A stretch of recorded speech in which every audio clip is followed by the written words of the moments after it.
Hello again, everybody. So glad you could join me here again at allprophecyfulfilled.com on the World Wide Web and on Facebook and on YouTube. Simply All Prophecy Fulfilled. We are on our second video in the series titled The Last Days, Biblically Defined. In our first video, what I attempted to do is I actually was trying to establish common ground. That is a starting point from which we can actually begin the discussion. And I believe I did that successfully. And I did that by asking three very simple, very straightforward questions, which I believe produced common ground that we are all in agreement on. They were, number one, that the Bible, and the Bible alone, defines its own terms. That is, the Bible all by itself is able to make clear the meaning of the very words that it uses. Number two, the Bible teaches a coming after the death, burial, resurrection, and ascension of Jesus. And this coming was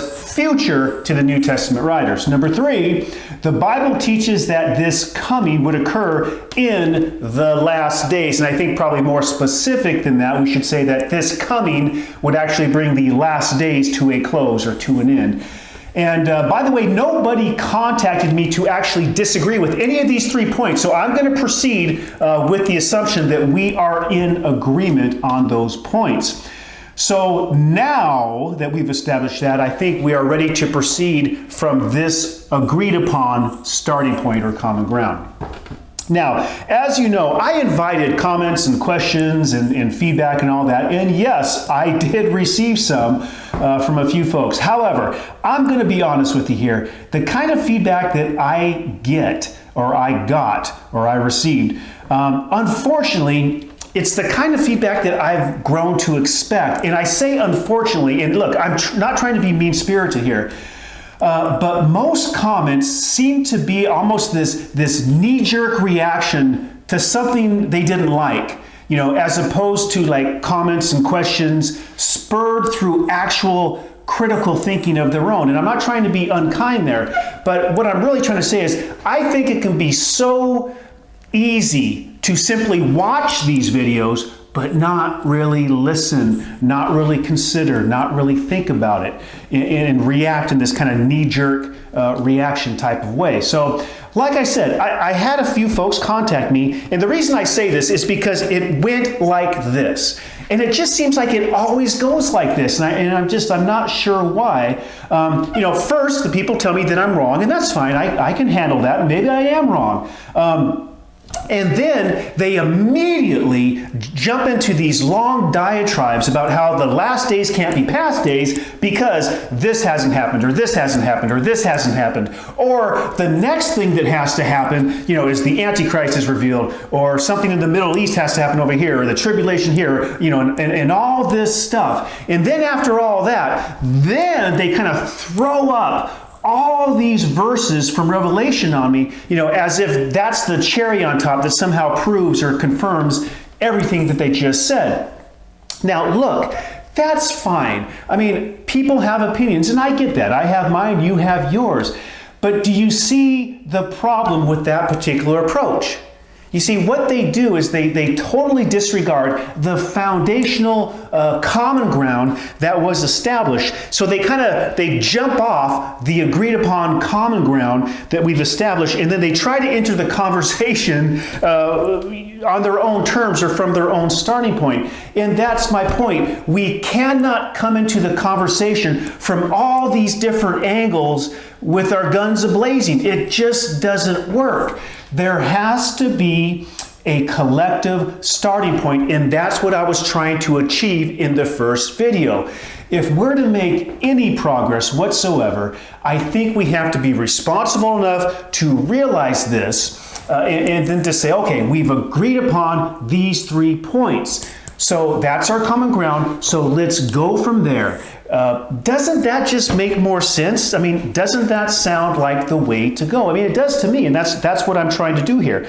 So The only way to do this, in my opinion, since we've agreed that the Bible alone defines the terms, the meanings of things, is to open up our Bibles and actually start from the beginning and move forward from there. We can't begin by spouting off, our particular speculations of beasts or what's going on in the Middle East, or, skipping to the very last book of the Bible. And I think maybe that's the confusion. Maybe that's the problem.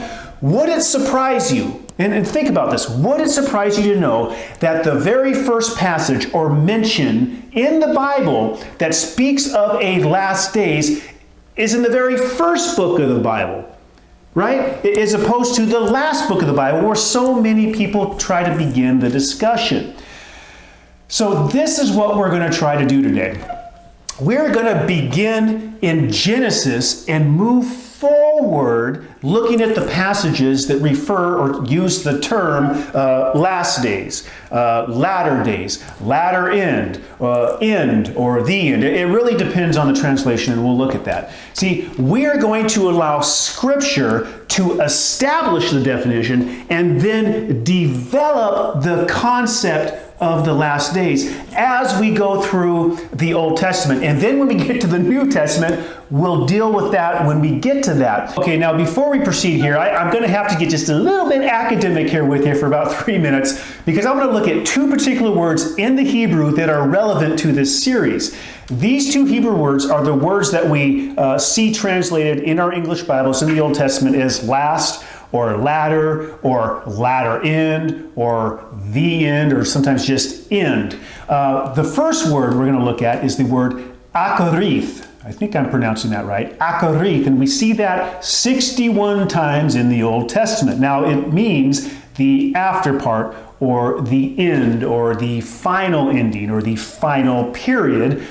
Sometimes we see it as last, or latter ending, or latter period. So this word, akarith, seems to indicate a specific time period, or a section of time, if you will, specifically the last period, or the last section of time within a particular history. Does that make sense? The second word that we're going to look at is the word kates. We see that particular word 67 times in the Old Testament, and it means end, or sometimes it indicates after, or later, or in the course of.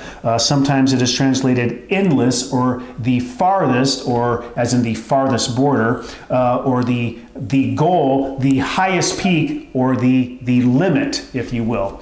So that word, that end, seems to indicate a specific point in time as opposed to a specific period in time. So it's a specific point in time when something has reached its peak, its limit, or its goal. We see this word a lot in Daniel and Ezekiel, and we'll look at that. Okay, so you might be thinking to yourself, okay, so one word is used 67 times, one word is used 61 times. Are we really going to be looking at about 130 passages, Ryan, to study the last days? And the answer would be no, we're not going to do that. And here's why. Because these two particular words are not always used in the, let's say, the eschatological sense. For example, Job chapter 42, verse 12, the Lord blessed the latter days of Job more than his beginning, or a more literal translation might say, so Yahweh blessed the latter end of Job more than his beginning. That particular word is akarith, but obviously that's not something that we have to really look at as we go through our study of the last days. Another example would be Deuteronomy 15:1. At the end of every 7 years, you shall grant a release. Or some translations would say, after every 7 years, you shall grant a release. And again, that particular word there is the word kates. But again, that is not used in the eschatological end time sense that we're looking at in this series. So my point is this. Out of the 128 times we see these two words, relatively few of them are used in this eschatological end time sense. So that should put your mind at ease. This isn't going to turn into a 15, 20 segment series. We'll get it done in about 5 or 6. Okay, now this is very important. As we go through this series, when we're going through Scripture and we're addressing the passages that contain these two Hebrew words, we're going to ask ourselves some very simple, straightforward questions. And I made a little list here. Here's what we're going to ask ourselves as we're going through and looking at these passages that contain these two words. How about we ask ourselves something like this? What's the subject matter here? Or what's being discussed here in relationship to the last days? Or how about this? If this is addressing the last days of what exactly? Or maybe we want to ask ourselves this: whose last days are spoken of in this passage? Or how about this? What end is in sight in this particular passage? Or how about this? This is important. Are there any clues as to when this particular end would occur? And when I say are there any clues in the text that tell us when this end would occur? How about this? Does this text mention specific events that would occur during this particular last days? I mean, these are really important questions to ask ourselves as we're reading these passages. You see, when we actually do this, I think the Bible is in charge, because we're asking the questions and the Bible is answering them. We just have to be really careful that we don't insert our own answers. Okay, as I already suggested here, maybe much of the confusion, I think, and some of the disagreement arises out of the fact that many people don't realize that the Bible actually begins its discussion of the last days in the Old Testament, and it begins it and it develops the concept of the last days as the biblical narrative rolls on. Now, does that surprise you? I mean, it might surprise some of you, I don't know. So here's my question. Do you know specifically where the first mention of a last days is in the Bible? I should have some Jeopardy music playing right about now. The answer is Genesis 49 and its surrounding context. So I tell you what, I'm going to stop right there for today, and I'm going to leave you with a little homework. Your mission is to go back into Genesis, go to Genesis 49. I just gave you the answer, and I want you to find that particular reference to a last or a latter days. Look at its surrounding context, and by the way, that particular latter days is the word akarith there. And I want you to kind of look at that, and we're going to pick up there in our next segment. And I know that we're kind of off to a slow roll here, but we're going to pick up speed in the next video as we continue on down the line. So that's all I got for you for today, folks. I really appreciate you joining me. I hope you're enjoying the discussion. I hope you're thinking about these things along with me. So again, I always welcome feedback, comments, questions, and all that good stuff. So until next time, take care. Adios, guys. Bye-bye.